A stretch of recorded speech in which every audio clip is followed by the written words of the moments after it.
Jésus n'est pas venu dans l'intention première de souffrir et de mourir. Cette assertion pourrait bouleverser notre idée sur la façon dont Dieu sauve l'humanité. Si Jésus devait obligatoirement passer par là et que c'est cela que sa conscience lui donnait comme perspective permanente, où serait la liberté? Cette liberté du Fils qui est le garant de son amour. Car seul l'amour sauve. Le sacrifice du Christ n'est pas le résultat indispensable d'un programme de rédemption élaboré par Dieu qui fixerait le destin de Jésus. Il n'est pas non plus une sorte de rite magique qui nous vaudrait par lui-même la libération du mal. Si telle est notre conception du salut, je crains fort qu'elle induise une piètre idée de l'amour de Dieu pour les hommes. Ce Dieu qui a tellement aimé le monde, qu'il a donné son Fils, son unique, afin que quiconque croit en lui ne périsse pas, mais ait la vie éternelle. Cependant, il fallait bien. Entend-on souvent, pensant alors aux paroles du Christ lui-même aux disciples d'Emmaüs, esprit sans intelligence, lent à croire tout ce qu'ont annoncé les prophètes.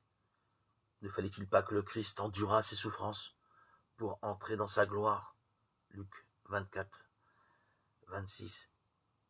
Il s'agit là d'une allusion directe à l'accomplissement des Écritures. Le fait que Jésus réalise les prophéties est comme la signature divine de son œuvre. Les disciples d'Emmaüs sont dans la tristesse et le doute, et c'est là que Jésus ressuscité les rejoint. Pourquoi ce découragement? Pourquoi ces doutes? Pourquoi ce visage morne, comme nous le précise saint Luc? Les Écritures n'avaient-elles pas explicitement parlé de ce que Jésus avait vécu, jusqu'à cette nouvelle des femmes qui le disent ressuscité le 3e jour?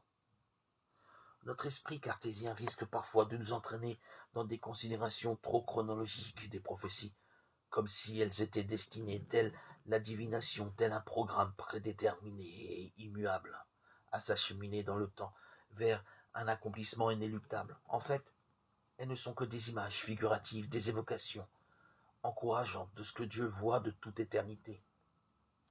L'unique offrande d'amour de son Fils jusque sur la croix, en vue du salut et de la guérison de tous les hommes. Ainsi, Jésus n'est pas obligé aux prophéties, encore moins à une quelconque volonté crucifiante de son Père, qui est notre Père. Sa liberté demeure totale et non conditionnée, si ce n'est par l'amour d'un bout à l'autre de sa vie terrestre.